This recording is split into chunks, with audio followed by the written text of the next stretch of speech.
अंबरनाथ शिवालय महाराष्ट्रातल्या ठाणे जिल्ह्यात कल्याणपासून जवळच अंबरनाथ गाव आहे.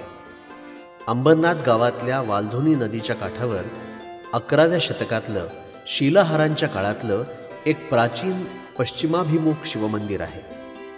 आज प्रचलित असलेलं अंबरनाथ हे गावाचं नाव आम्रनाथचा अपभ्रंश होऊन आलेलं आहे.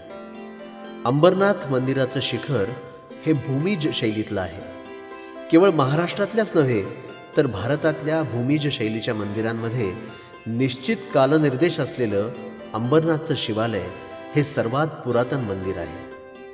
अंबरनाथ मंदिरात असलेल्या शिलालेखावरून उत्तर कोकणातील शिलाहार वंशातल्या चित्तराज राजाच्या कारकिर्दीत हे मंदिर बांधायला सुरुवात झाली. चित्तराजाचा धाकटा भाऊ मुंमुणी याच्या कारकिर्दीत शके 982 मध्ये म्हणजेच इसवी सन 1060 मध्ये अंबरनाथचं मंदिर बांधून पूर्ण झालं. अंबरनाथ मंदिर बांधलं जाण्यापूर्वी भारतातल्या उत्तरेला असलेली कन्नौजच्या प्रतिहारांची राजवट, पूर्वेला असलेली बंगालच्या पालांची राजवट आणि मध्य दक्षिणेत असलेली राष्ट्रकूटांची राजवट या 3 मोठ्या राजवटी अस्ताला जात होत्या. या 3 मोठ्या राजवटी लयाला गेल्यावर निर्माण झालेली पोकळी भरून काढण्याचं स्वातंत्र्य स्थानिक राजवंशांना मिळाल्यामुळे स्थानिक संस्कृती आपला ठसा उमटवू लागली होती. त्यातूनच उत्तमोत्तम कलाकारांना आकर्षित करण्यासाठी छोट्या राजांमध्ये स्पर्धा सुरू झाली. अंबरनाथ मंदिर बांधण्याच्या काळात श्रीस्थानक ठाणे ही शिलाहारांची राजधानी कलाकारांचं केंद्रस्थान बनलेली होती. अंबरनाथ मंदिराच्या शैलीत उत्तर दक्षिण शैलीचं अजोड मिश्रण झालेलं दिसून येतं.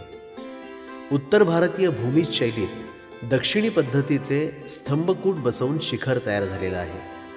अंबरनाथ मंदिराच्या शिखरासारखं शिखर दुसरीकडे कुठेही आढळत नाही. अंबरनाथचं शिवमंदिर उभारण्यात स्थानिक कलाकारांबरोबरच फिरस्त्या कलाकारांचाही समावेश होता. स्वाभाविकपणे या दोघांची शैली वेगवेगळी होती. शिलाहारांच्या काळात मंदिर रचनेसाठी स्थपतींना मुक्त स्वातंत्र्य होतं. अंबरनाथ मंदिराच्या स्थपतीनं हे मंदिर उभारताना त्यामध्ये दक्षिण आणि उत्तर शैलीचा सुरेख समन्वय साधलेला आहे. तो साधत असताना त्यानं स्वतःची वेगळी कलात्मक शैली निर्माण केलेली आहे आणि ती करताना त्यानं स्थानिक कलाकारांच्या संकल्पना त्यामध्ये समाविष्ट केल्या आहेत. शिलाहार राजे हे शिवभक्त असल्यामुळे अंबरनाथच्या शिवमंदिरात शैव तत्वज्ञान आणि स्थापत्य यांची सांगड घालण्यात आलेली आहे. साहजिकपणे यामुळे अंबरनाथ मंदिरातले शिल्प आणि इतर घटक, त्यांची रचना, स्थानक्रम इत्यादी शैव सिद्धांत प्रथेला अनुसरून आहेत. शैव ज्ञानानुसार सृष्टीचं स्वतः प्रमाण असं मूलतत्व 3 स्थितींमध्ये असू शकतं. अव्यक्त निष्कला म्हणजे निर्गुण निराकार शिव, व्यक्त अव्यक्त म्हणजे सकल निष्कल, स्थूल सूक्ष्म म्हणजे सदाशिव स्थिती आणि व्यक्त सकल स्थूल सगुण साकार स्थिती. व्यक्त मूर्तीच्या दर्शनानं सुरुवात करून व्यक्त अव्यक्त कल्पनेतून शेवटी अव्यक्त तत्वावर मन केंद्रित करण्याचा प्रयत्न हे आगमिक उपासनेचं उद्दिष्ट आहे. अव्यक्त निष्कल अशा ईश्वराच्या कल्पनेवर चित्त केंद्रित करण्यासाठी काहीतरी चिन्ह लागतं. लिंग हे निष्कल किंवा परशिव यांचं चिन्ह आहे. साधकाच्या मनातील पंचब्रह्म सदाशिव, संपूर्ण शिव या परब्रह्माच्या संकल्पनेचं लिंग हे प्रतीक आहे. सकला निष्कला स्थितीचं प्रतीक पंचमुख लिंग किंवा सदाशिव आहे. शैव तत्वज्ञानात पंचब्रह्म शिव म्हणजे सदाशिव ही मूलभूत संकल्पना हळूहळू विकसित झाली. शिवाच्या 5 गुणांच्या प्रतीकांसाठी सद्योजात, वामदेव, अघोर, तत्पुरुष आणि ईशान ही नावं देण्यात आली. त्या काळात पृथ्वी, आप, तेज, वायू आणि आकाश या पंचतत्वांना मोठं महत्त्व होतं. साहजिकच 5 गुण आणि 5 तत्व यांची सांगड घातली गेली. प्रत्येक गुणाशी एक तत्व निगडीत झालं. ही संकल्पना हळूहळू साकार होऊन 5 गुणांना पंचमुख लिंगाच्या रूपानं मूर्तरूप देण्यात आलं. पृथ्वी, आप, तेज, वायू ही 4 तत्व चारी बाजूंनी मुखांच्या स्वरूपात मूर्तरूप दाखवण्यास सुरुवात झाली. 5वं सर्वात वरचं अमूर्त मुख राहिलं. या प्रत्येक मुखाची दिशा पण निश्चित करण्यात आली. ईश्वराची सकला स्थिती शिवाच्या विविध रूपात लीलामूर्तीद्वारे व्यक्त होते. आगमांचा प्रसार आणि पगडा वाढल्यामुळे या गोष्टीचा परिणाम म्हणून पूजेद्वारे देवाची उपासना करण्यासाठी देवाच्या प्रतिमेची गरज भासू लागली. अशा सगुण साकार देवासाठी योग्य कायमस्वरूपी प्रासादाची गरज निर्माण झाली आणि त्यामुळे देवप्रतिमा घडवण्याबरोबरच देवळं बांधायला देखील सुरुवात झाली. भारतातल्या इतर मंदिरांप्रमाणेच अंबरनाथचं शिवमंदिर देखील दगडात कोरलेलं एक पुस्तक आहे असं म्हटल्यास वावगं ठरणार नाही. अंबरनाथचं मंदिर बांधलं त्यावेळची समाजाची परिस्थिती खूप वेगळी होती. सर्वसामान्य जनता निरक्षर होती. सर्वसामान्यांना विद्यार्जनाची संधी फारच कमी मिळत होती. फिरते कीर्तनकार हरिदास यांच्याकडून कीर्तन प्रवचनातून ऐकायला मिळेल तेवढंच धार्मिक शिक्षण त्यांना मिळायचं. त्यामुळे सणासुदीला वेळात वेळ काढून मंदिरात देवदर्शनासाठी येणाऱ्या संसारी माणसाला धर्मप्रवृत्त करून मोक्षमार्गाकडे वळवण्यासाठी, तसंच मोक्षप्राप्तीचं ध्येय बाळगणारे मुमुक्षू अथवा जवळच्या मठात पाठशाळेत राहून साधना तप करणारे साधक यांना त्यांच्या तपसाधनेत मार्गदर्शन करण्यासाठी अंबरनाथ मंदिराच्या आचार्यांनी मंदिराची रचना आणि त्यावरची शिल्प मोठ्या कल्पकतेनं योजली असल्याचं दिसेल. मंदिर स्थापत्यशास्त्राचा विचार करता मंदिराच्या सर्वात खालच्या भागाला पीठ किंवा अधिष्ठान असं म्हणतात. त्या वरच्या भिंतीच्या पुढे आलेल्या भागांना निर्गम म्हणतात. त्यापैकी प्रमुख दिशांना असणाऱ्या निर्गमांना भद्र असं म्हणतात. मंदिराचं पीठ आणि मंदिराचं शिखर या मधल्या भागाला मंडोवर असं म्हणतात. मंडोवराच्या मुख्य आडव्या भागाला जंघा म्हणतात. मंडोवर संपतं तिथून मंदिराचं शिखर सुरू होतं. शिखराच्या वर आवळ्यासारख्या आकाराचा गोल कंगोरेवाला दगड असतो, त्याला आमलक असं म्हणतात. मंदिराच्या सर्वात वर कलश असतो. हे झाले मंदिराचे बाह्य भाग. आता मंदिराच्या अंतर्भागाविषयी समजून घेऊया. मंदिराच्या अंतर्भागात गर्भगृह म्हणजे गाभारा, अंतराळ, कपिली, गूढमंडप आणि मुखमंडप हे भाग येतात. देवळाचा आराखडा हा एखाद्या यज्ञवेदीसारखा असतो. गर्भगृह म्हणजे गाभारा हे यज्ञवेदीच्या सर्वात वरच्या आणि सर्वात लहान चौकोनाचं प्रतीक. गर्भगृहाच्या बाह्य जंघा भागावर घनद्वार असतं. गर्भगृहातील देवता तिन्ही बाजूंच्या घनद्वारातून बाहेर दृष्ट होते, वेगवेगळ्या रूपात दिसते. अंतराळ हा गर्भगृह आणि मंडप यांना जोडणारा आतला भाग असून त्याची बाह्य भिंत शिखराच्या अर्ध्या उंचीपर्यंत सरळ वर जाते. या बाह्य भागाला कपिली असं म्हणतात. त्यावर शुकनास नावाचा वास्तुघटक असतो. मंदिराच्या गर्भगृहावर गवाक्ष असतं. गर्भगृहातील तेज गवाक्षातून देवाच्याच रूपात बाहेर प्रगटतं. मंदिराच्या दर्शनी दिशेला शिखराच्या अर्ध्या उंचीपर्यंत शुकनास असतो आणि या मुख्य गवाक्षावर शुकनासावर आराध्य दैवताची मूर्ती असते.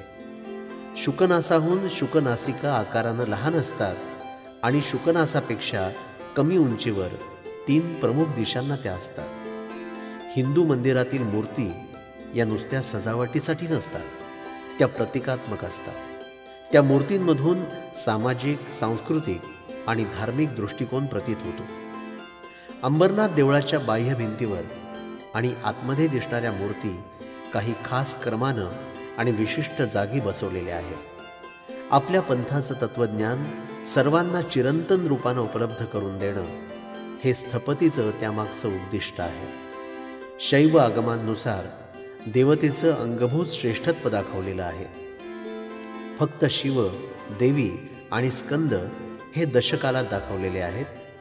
ब्रह्मा आणि विष्णू यांच्या मूर्ती देवळात महत्त्वाच्या स्थानी असल्या तरी त्यांना नवतालात घडवून शैव प्रणालीत त्यांचं अंगभूत श्रेष्ठत्व एखादी पायरी कमी असल्याचं सूचित केलेलं आहे. भिक्षाटन मूर्ती, आचार्य आणि त्यांची शक्ती तसंच शिवस्वरूपता पावलेला साधक या मूर्ती अष्टतालात दाखवून ते मानवी असल्याचं निदर्शनास आणलं आहे. भिक्षाटन मूर्ती शैव सिद्धांत प्रणालीचे आद्य आचार्य गुहावासी यांचं प्रतीक असल्यामुळे तिचं प्रमाण अष्टताल असलं तरी सर्वोत्तम जागेचा मान म्हणजे पूर्व भद्रा निकटचं स्थान त्यांना देण्यात आलं आहे. शैव साधकानं करायची साधना आणि साधनेचं फळ स्थपतीला सूचकपणे कपिलीवर दाखवायचं होतं. हे स्थान महत्त्वाचं होतं. कपिली हा भाग गर्भगृह आणि मंडप यांना जोडणारा असतो. गर्भगृह हे मोक्षाचं तर मंडप हे संसाराचं प्रतीक मानलं तर साधना हा त्यांना जोडणारा मार्ग असतो. शैव तत्वज्ञान आणि स्थापत्य यांची सांगड हा अंबरनाथ शिवमंदिराचा केंद्रबिंदू आहे. ज्या मंदिराच्या गर्भगृहाला एकच प्रवेशद्वार असतं, जसं अंबरनाथ मंदिराला आहे, त्या गर्भगृहाच्या तिन्ही प्रमुख दिशांचे भद्र घनद्वार आहेत अशी कल्पना असते. त्यातून आतील देवतेचा आभास किंवा देवतेची रूपं बाहेरच्या भिंतीवर दृश्य होतात. अंबरनाथ मंदिरात ही रूपं चतुर्मुख लिंगाच्या क्रमानं आहेत. शैव तत्वज्ञानानुसार पूर्वेला शिवाचं तत्पुरुष मुख दाखवतात. अंबरनाथ मंदिराच्या पूर्वेच्या भद्रावर हरिहर, ब्रह्मा, सूर्य अशी संयुक्त मूर्ती आहे. उत्तरेला आणि दक्षिणेला पूरक गुणप्रतीक मुख उमावक्त्र आणि भैरव दाखवतात. त्यानुसार उत्तरेच्या भद्रावर महाकाली आणि दक्षिणेच्या भद्रावर गजांतक मूर्ती आहे. प्रत्येक त्रिप्तिकावरची उरलेली 2 रूपं शिवाचे परस्परांविरुद्ध भासणारे पण पूरक असणारे उग्र आणि सौम्य गुण पुन्हा एकदा अधोरेखित करतात.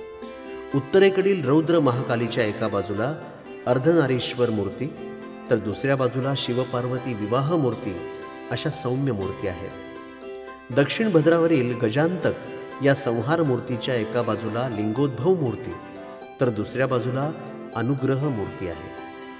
इतर आवरण देवतांच्या मूर्तींच्या स्थान निर्णयासाठी पायाभूत असलेला पूर्व पश्चिम अक्ष हा पूर्व भद्रापासून सुरू होतो. त्यामुळे पूर्व भद्रावरील हरिहर, ब्रह्मा, सूर्यमूर्तीच्या उजव्या आणि डाव्या बाजूंना चतुर्मुखलिंग संकल्पना आणि आरशाच्या प्रतिबिंबासारखी उजवी डावी सममिती या दोन्ही गोष्टी फार सुरेख साधलेल्या आहेत. उत्तरेच्या बाजूला गंगाधर मूर्ती आहे तर दक्षिण बाजूला शरभेश मूर्ती आहे. गंगाधर मूर्ती सौम्य असून त्यात उमा पण आहे तर शरभेश रौद्र असून अघोरही आहे. हा फरक आणखी पुढे नेला तर गंगाधराच्या बाजूला प्रमाणबद्ध सुरसुंदरी आहे तर शरभेशाच्या बाजूला बटबटीत डोळ्यांचा अस्थिपंजर भृंगी आहे. अंबरनाथ मंदिरावरच्या सर्व मूर्ती मखरात कोरलेल्या आहेत. कदाचित दगडाच्या शिळेवर प्रथम मखरांचे खांब कोरल्यामुळे नंतर मूर्ती कोरताना योग्य प्रमाणाचं अवधान राखणं सोपं जात असावं. आवरण देवतांच्या मूर्तीच्या स्थान निर्णयासाठी देवळाच्या आराखड्याचा पूर्व पश्चिम अक्ष पायाभूत आहे. त्याच्या उजव्या डाव्या बाजूला आरशाच्या प्रतिबिंबासारखी उजवी डावी सममिती वापरली असल्याचं उत्तम उदाहरण म्हणजे अंबरनाथ मंदिरावरील वागीश्वर आणि आचार्य यांच्या मूर्ती. या दोन्ही मूर्ती परस्पर पूरक आहेत. देवळाच्या उजव्या डाव्या बाजूला जुळणाऱ्या ठिकाणी त्या बसवलेल्या आहेत. साधकाच्या निर्वाण दीक्षेकरता दोघेही तितकेच आवश्यक असतात. वागीश्वर दैवी असल्यामुळे नवतालात तर आचार्य मानवी असल्यामुळे अष्टतालात दाखवलेले आहेत. वागीश्वराबरोबर त्यांची शक्ती वागीश्वरी तर आचार्यांबरोबर त्यांची शक्ती दैवी असल्यामुळे चतुर्भुज दाखवलेली आहे. परंतु तिची श्रेणी आचार्यांपेक्षा कमी असल्यामुळे ती दैवी असून देखील कनिष्ठ अष्टतालात दाखवून औचित्य साधलेलं आहे. शिवस्वरूपता ही शैव सिद्धांतातली मोक्षाची कल्पना असल्यामुळे निर्वाण दीक्षेनंतर मोक्षाप्रत पोहोचलेला साधक या ठिकाणी दाखवलेला आहे. अंबरनाथ मंदिराच्या सलिलांतरातील काही मूर्तींमध्येही स्थान समतोल आढळतो. अंबरनाथ मंदिराच्या स्थपतीनं विशिष्ट सलिलांतरात मुनी योजून इतर ठिकाणी सुरसुंदरी योजलेल्या आहेत. अंबरनाथ मंदिरातील गर्भगृहानंतर असलेल्या कपिलीच्या उत्तर बाजूवर उंच देखणा दशतालातला कार्तिकेय आहे तर दक्षिणेला षटतालातला नृत्य गणेश आहे. याचप्रमाणे इथेही डावी उजवी सममिती साधलेली आहे. शिवाचे बहुविध गुण आहेत. ते एकमेकांविरुद्ध नसून पूरक आहेत. मुखलिंगामधली दक्षिणेकडची भैरव मुख अग्नितत्वाशी निगडीत असतात. नटेश हे रुद्रभैरवाचं रूप आहे, त्यामुळे ते अग्नितत्वाशी निगडीत आहे.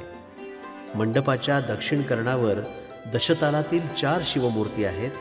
त्या नृत्यमूर्ती, संहारमूर्ती अशा क्रमानं आहेत. संगीत आणि तालावर स्मशानामध्ये शिव बेभान नृत्य करतो, हे यामागचं रूपक आहे. स्मशानातलं शिवाचं नृत्य हे विनाशकारक परंतु भक्ताच्या हृदयातले मायापाश नष्ट करण्याच्या कल्याणकारी हेतूनं केलेलं असतं. दक्षिण भारतातल्या नटराजाच्या मूर्तीच्या पायाखाली अपस्मार पुरुष असतो. अंबरनाथ मंदिरावरील नटेश हा नृत्यमग्न आहे. त्याला वादकांची साथ आहे, पण पायाखाली अपस्मार पुरुष दिसत नाही. मंदिरावर सुरसुंदरींचं प्रयोजन हे शुभद्योतक आणि अलंकरण म्हणून केलं जातं. अंबरनाथ मंदिराची जंघा ही लाटी प्रकारात मोडते. याचा अर्थ जंघेवरील मूर्तींच्या दोन्ही बाजूंना सुरसुंदरी आहे. अंबरनाथ मंदिरावर हरिहर, ब्रह्मा, सूर्य यासारख्या संयुक्त मूर्ती आहेत. अशा मूर्तींमागील हेतू समाजातील विविध पंथांच्या लोकांमध्ये मैत्रभाव निर्माण करणं हा असावा. अंबरनाथचं मंदिर हे जणू पाषाणातून घडवलेलं आध्यात्मिक मार्गदर्शनपर पुस्तकच आहे. पुढच्या पिढ्यांना साधनेचं शिक्षण चिरंतन उपलब्ध व्हावं या उद्देशानं हे मंदिर साकारलेलं आहे. साधना विधी महत्त्वाचे आणि आयुष्यभर नित्य करण्याचे असल्यामुळे मुख्य ठिकाणी मोठ्या आकारात 50 इंची फलकावर आहेत. या उलट मंदिर बांधताना करण्याचे विधी कधीतरीच करावे लागणारे असल्यामुळे, नैमित्तिक असल्यामुळे कदाचित छोट्या 10 इंची फलकावर मंडपातल्या खांबांवर ते कोरलेले आहे. शैव सिद्धांतात नित्यविधींना फार महत्त्व आहे. नित्यविधींमुळे काया वाचा मन शिवतत्वावर एकाग्र व्हायला मदत होते. तत्वज्ञान आणि भक्ती यांचं हे मिश्रण पुन्हा पुन्हा रोज करत राहिल्यानं आत्म्याला संसारातून हळूहळू मुक्त करू लागतं, मोक्षाकडे नेतं. ईशान शिवगुरू पद्धती ग्रंथानुसार हे विधी गात्रशुद्धी, चित्तशुद्धी आणि आत्मशुद्धी अशा 3 टप्प्यांमध्ये असतात. अंतिम ज्ञानासाठी हे तिन्ही विधी करणं ही पहिली पायरी असते. अंबरनाथ मंदिराच्या पूर्वेला लागूनच वालधुनी नदी वाहते. स्नान वगैरे पहिला भाग असतो. दुसऱ्या भागासाठी योगसाधना लागते. गात्रशुद्धी आणि चित्तशुद्धी दोन्ही केल्यानंतरच ध्यान करण्यासाठी पात्र होता येतं. चित्तशुद्धी आणि आत्मशुद्धी यासाठी कराव्या लागणाऱ्या साधनेचा क्रम मंदिराबाहेर सुरू होऊन क्रमशः आत गर्भगृहापर्यंत पोहोचतो. या क्रमाला अनुसरून साधना सोपी करण्याच्या हेतूनं अंबरनाथच्या मंदिरात योग्य स्थानी योग्य मूर्ती बसवलेल्या आहेत. अंबरनाथ मंदिराजवळच्या पुष्करिणीजवळच्या पडक्या भिंतीवरच्या मूर्तींच्या हातात शूल, वज्र, शर, धनुष्य, बीजपूरक, त्रिशूल, दंड, गदा यासारखी शस्त्र आहेत. यावरून या मूर्ती चित्तशुद्धीस मदत करण्याच्या दृष्टीनं कोरलेल्या असाव्यात असा अंदाज आहे. मंदिराच्या उत्तर आणि दक्षिण कपिलीवर असलेल्या मूर्ती आत्मशुद्धी मार्गदर्शक आहेत. पाशुपत विधींमध्ये देखील अशा तऱ्हेची साधना असते. यामध्ये 5 टप्पे असतात. लोकांकडून उपहास होणं हे अहंकार गळून पडण्यासाठी फार परिणामकारी साधन असतं. त्यामुळे अपंग असल्याचं नाटक करणं, वेड्यासारखं वागणं, लैंगिक चाळे करणं हा देखील साधना मार्ग आहे. लोकांमध्ये अवहेलना, छीथू झाली की अहंकार आपोआप गळून पडतो, ही यामागची कल्पना आहे. अंबरनाथ मंदिराच्या उत्तर कपिलीवरील साधक हा लैंगिक चाळे करतो आहे. दक्षिण कपिलीवर लंगडण्याचा, काठीच्या साह्यानं चालण्याचा आविर्भाव आहे. योगासनात आणि तालवाद्य वाजवण्यात मग्न साधकही आहेत. ताल, नृत्य आणि संगीत हे सुद्धा साधनेचेच भाग आहे. इथला तालवादक हा संसारी माणूस नाही, हे कळण्या इतका वेगळा आहे. कपिली हा गर्भगृह आणि मंडप यांना जोडणारा दुवा आहे. त्याचप्रमाणे साधना ही संसारातून मोक्षाप्रत नेणारी वाट आहे. शिवाच्या अनुग्रहाशिवाय ज्ञान आणि भक्ती मोक्षाप्रत जाण्यास अपुरी आहे. हा अनुग्रह गुरुच्या माध्यमातून शक्य असतो. त्यामुळे निर्वाण दीक्षा विधी हा साधकाच्या आयुष्यातला अत्यंत महत्त्वाचा टप्पा असतो. गुरूंच्या बरोबरीनं वागीश्वर आणि वागीश्वरी हे दैवी जोडपं साधकाला प्रारब्ध कर्मातून मुक्त करतं. अंबरनाथ मंदिरावरील वागीश्वर आणि आचार्य यांच्या मूर्तींची परस्पर संबंधित स्थानं अतिशय अर्थपूर्ण आहेत. गर्भगृहाच्या प्रवेशद्वाराशी दोघंही जणू मोक्षाप्रत जाऊ इच्छिणाऱ्या साधकाला अनुग्रह देण्यासाठीच उभे आहेत. श्रेष्ठ शैव सैद्धांतिक आचार्यांच्या पट्टशिष्यांनी आपल्या गुरूंची मूर्ती बसवल्याची उदाहरणं आहेत. परंतु अंबरनाथ मंदिरासारखं थेट देवादिकांच्या ओळीत मंदिराच्या गर्भगृहाच्या भिंतीवर आचार्यांना देण्यात आलेलं मानाचं स्थान क्वचितच पाहायला मिळतं. वागीश्वर आणि आचार्यांचा अनुग्रह साधकाला मोक्षाप्रत पोचवतात. शैव सिद्धांत संकल्पनेप्रमाणे मोक्ष मिळाला की पाशमुक्त साधक शिवसादृश्य पावतो, परंतु शिवतत्वात तो विलीन होत नाही. अंबरनाथ मंदिरात ही शेवटची पायरी योग्य स्थानी दाखवलेली आहे. साधकाचं शिवासारखं रूप पण अष्टतालात. शिव कधीच अष्टतालात दाखवला जाणार नाही. शिवमंदिरात तर नाहीच नाही. मानव देह हा स्थूल आणि चित्त या दोन्हींचा मिळून बनलेला असतो आणि आत्मन दोन्हीला व्यापून असतो. त्याप्रमाणे देऊळ देखील त्याचं स्थूल बाह्य अंग आणि लिंग यांनी बनलेलं असतं. त्यात आत्मनचं निवेशन प्रासाद पुरुषाच्या रूपानं होतं. म्हणून देवळाच्या हृदयस्थानी आत्मनचं प्रतीक म्हणून कुंभाची स्थापना केली जाते. शुकनासाच्या उंचीवर अंबरनाथ मंदिराच्या मंडपाचं शिखर आणि मुख्य शिखर यांच्यामधील संधी क्षेत्रात 2 फुटांचं अंतर आहे. या छोट्याशा बोळाच्या उजव्या बाजूला एक चौकोनी खिडकी आहे. ही खिडकी मंदिराचं बांधकाम पूर्ण झाल्यावर प्रासाद पुरुष निवेशनासाठी ठेवली असावी. या खिडकीतून वरून पाहिलं असता खाली थेट गर्भगृह दिसतं. वेदी वगैरेचे अवशेष आढळत नाही. मंदिराचं शिखर पडलं तेव्हा तेही पडून गेले असण्याची शक्यता आहे. मंदिराच्या आतील आणि बाहेरील शिल्प परस्परानुरूप असली पाहिजेत, हा शिल्पशास्त्रातला दंडक अंबरनाथ इथेही पाळलेला आहे.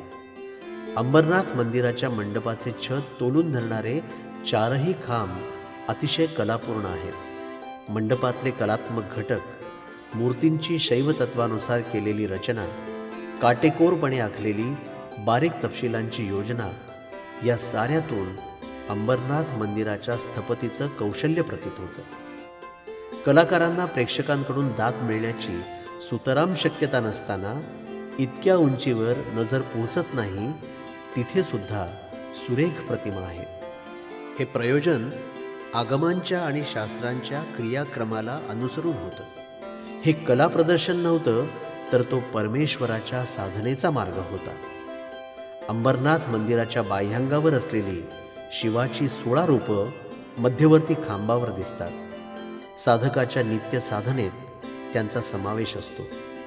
अंबरनाथ मंदिराच्या मंडपातल्या खांबाच्या अष्टकोनी भागांवर छोटी छोटी पण सुरेख अशी शिल्प आहेत. बहुतेकांचे विषय देवदेवता आहेत. खांबाच्या अगदी उंचावर असलेल्या शिल्पांवर दिवसा देखील अंधार असतो. त्यामुळे या जागी शिल्प कोरण्यात अलंकरण हा हेतू निश्चितच नसावा.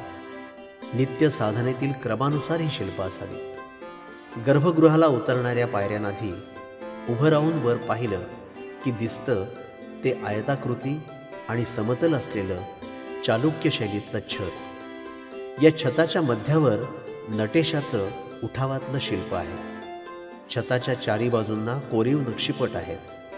मंडपाचं मधलं मुख्य छत करोटक शैलीचं असून विविध प्रकारच्या नक्षींनी ते नटलेलं आहे. त्याच्याही 4 बाजूंना वैशिष्ट्यपूर्ण कोरीव नक्षीपट आहेत. प्रत्येक पटामध्ये 7 मूर्ती आहेत. मध्ययुगात कोणतंही मंदिर उभारण्याचं काम आचार्य, यजमान आणि सूत्रधार या 3 व्यक्तींच्या परस्पर सहकार्यानं होत असे. मंदिराच्या बांधणीत आचार्यांचा सहभाग वेगळ्या दृष्टीनं महत्त्वाचा असेल. सभोवतालच्या समाजाच्या धार्मिक भावना न दुखावता आपल्या दैवताची महती कशी सांगायची या गोष्टीचा सारासार विचार करून आचार्यांना मंदिराचा आराखडा बनवावा लागेल. शिलाहारांच्या राज्यात 11व्या-12व्या शतकात ब्रह्माचं पूजन मोठ्या प्रमाणावर केलं जात होतं.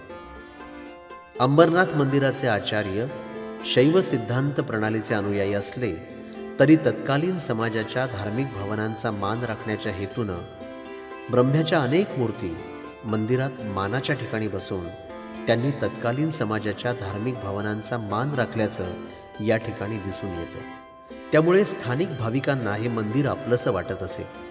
शास्त्र आणि रूढी यांच्या दबावाखाली अंबरनाथच्या स्थपतीनं ब्रह्मा आणि विष्णू यांना जरी सामावून घेतलं असलं तरी ब्रह्मा आणि विष्णू यांच्या मूर्ती मानाच्या स्थानी असून देखील कमी तालाच्या करून लिंगोद्भव मूर्तीत ब्रह्मा आणि विष्णू हात जोडून शिवाचं सर्वश्रेष्ठत्व कबूल करतात असं दाखवलेलं आहे.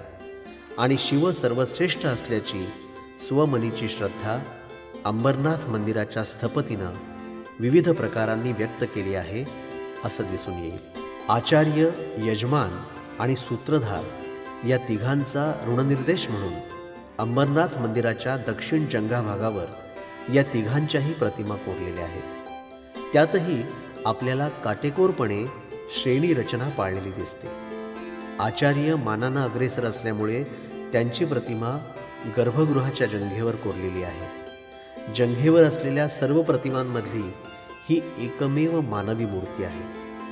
इतर दोघांच्या प्रतिमा शेवटच्या सलिलांतरात आहेत. त्यात देखील यजमान राजा आधी आणि नंतर सूत्रधाराची मूर्ती आहे. ही व्यक्तिचित्र नाहीत तर या फक्त प्रतिकात्मक मूर्ती आहेत हे आपण लक्षात घेतलं पाहिजे. याखेरीज अंबरनाथ मंदिरातल्या दक्षिण भद्रावर असलेल्या त्रिप्तिकातल्या गजांतकाच्या मूर्तीतून उत्तर भद्राला लागून असलेल्या महाराष्ट्रात क्वचित आढळणाऱ्या शिवाच्या भिक्षाटन मूर्तीतून आणि मार्कंडेय अनुग्रह मूर्तीतून तसंच महिषासूर मर्दिनीच्या मूर्तीतून त्याचप्रमाणे मर्दला या सुरसुंदरीच्या आणि साधकाच्या मूर्तींमधून अंबरनाथ मंदिराच्या शिल्पकारांचं शिल्परचनेतलं तसंच प्रभावी व्यक्तिचित्रणातलं कौशल्य बघणाऱ्याला स्तिमित करून टाकतं. याच्या जोडीलाच हिंदूंच्या इतर मंदिरांप्रमाणे अंबरनाथ मंदिरावरही आवर्जून खास दख्खनी शैलीत कोरलेल्या पौराणिक कथांमधल्या संपूर्ण कथेचा मतितार्थही सामावेल अशा काही कथाप्रसंगांचं अत्यंत जिवंत चित्रण करणारी मंदिरावरची अंधकांतक लिंगोद्भव मूर्ती, त्रिपुरांतक मूर्ती यासारखी कथाशिल्प देखील अंबरनाथ मंदिराच्या शिल्पसौंदर्यात अत्यंत मोलाची भर टाकतात. 11व्या शतकात शिलाहारांच्या राजवटीत बांधण्यात आलेलं अंबरनाथचं हे शिवालय 1000 वर्षांनंतर देखील ठाणे जिल्ह्याच्या प्राचीन समृद्ध इतिहासाची साक्ष देत आजही तितक्याच दिमाखात उभं आहे असं हे शिवालय पाहिल्यानंतर आपल्याला निश्चितपणे म्हणता येईल. महाराष्ट्रातील सर्व बातम्यांचे विश्वासार्ह व्यासपीठ. सकाळच्या सर्व सोशल मीडिया प्लॅटफॉर्मला लाईक, फॉलो आणि सबस्क्राईब करा. तसंच सर्व नोटिफिकेशनसाठी बेल आयकॉन प्रेस करायला विसरू नका.